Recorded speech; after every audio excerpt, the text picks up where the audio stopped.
even as you're reaching the senior years in your career, you're still very, very active in not only your current work, but in new projects. I've heard an awful lot about Boom Comics. Can you tell us more about this? Well, at Boom Comics, we have 3 books coming. One is called Soldier Zero, one is called Traveler, and one is called Starborn. They're all a little bit different. Now, I'm not writing them, but I'm sort of the consulting editor. I'm trying to make sure that they're all as good as they can be, and it's just been a pleasure working with Boom. And the people at Boom, Mark Wade, the editor, is a joy to work with. He's good.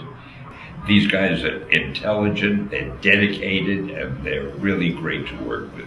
Now, something surprising we heard that you got involved with was with the NHL.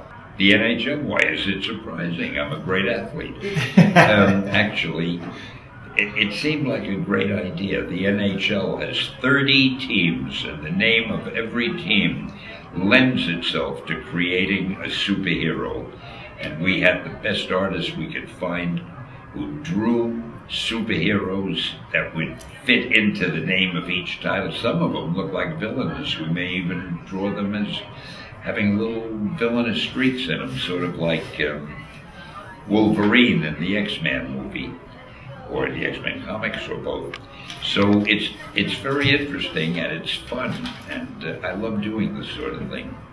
We've heard about a project called 1821, described as a very high-end sci-fi. Can you tell us a little bit more about that? That's another publication. That's more of a real deluxe book. It's going to be a beautifully printed, full color on the finest paper, a very large sized book. And what it is, we've taken Romeo and Juliet, the most famous love story of all time, and we projected it 200 years into the future.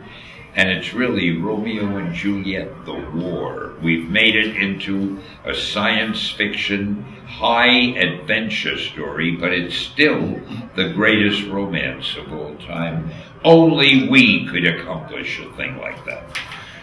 Yesterday when we were filming, we met a man who was the very first person in line for the New York Comic Con.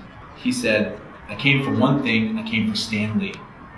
You met the young man, and he presented you some of the comics he and his father had collected when he was a kid. One of them was a Silver Surfer #1, and you were kind enough to autograph them for him. And I noticed when he handed them to you, his hands were shaking. He was so excited to meet you. How does that make you feel? Well, it's very gratifying. It's very gratifying to know that something you might have done could affect other people's lives, that the work you've done. I hear it really quite a lot, and when people tell me,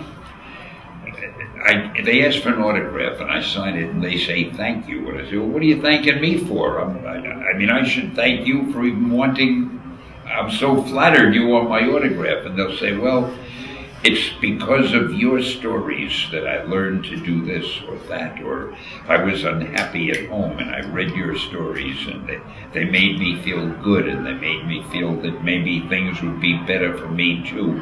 I imagine there must be a lot of writers who hear that from their readers, and it's a very lovely thing to hear. I mean, it makes me hope that anything I write will always have a good effect on people. I can't tell you, I'm one of the kids that grew up with all your good work. I remember seeing all those Spider-Man comics when I was a kid for the first time when they came out, and you're right, it did mean so much to me and so many of my friends growing up, and so please accept my thanks for all your good work. That's so nice of you. Thank you. And speaking of autographs, I would be remiss and very honored if I could get Stan Lee autograph. I'd be delighted. Thank you so much. How's that? Oh, that's wonderful. All right, Stan, we're out of here. Okay. Thank you so much, Stan. No, thank you. Yes, sir. Let's take care. It doesn't get any better than that. I'm KP at the New York Comic Con. Just left my interview with Stan Lee. iamstylin, stylinonline.com. I'm going home tonight. Oh, yeah, Whispered Beer. Yeah, thanks, Max. They're wrapping up already.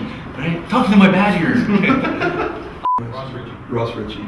And we know a guy named Rich Ross, and this guy's name is Ross Ritchie, and it drives me crazy. Ross Ritchie is also... Each of your superheroes But on bump. Taking time. Hey, you made it painless. I appreciate That's my job. Battlestar Galactica. Batman. Serenity. Boba Fett. Highlander. The Empire Strikes Back. Doctor Who. Star Trek The Next Generation was my favorite. Scooby-Doo. Well, at the moment, it would be True Blood. True Blood. True Blood. I have to say True Blood, too. She-Ra. Doctor Who. Star Wars, Episode 4. Firefly, without a doubt. Buffy the Vampire Slayer. Joker, obviously. Family Guy. Good choice.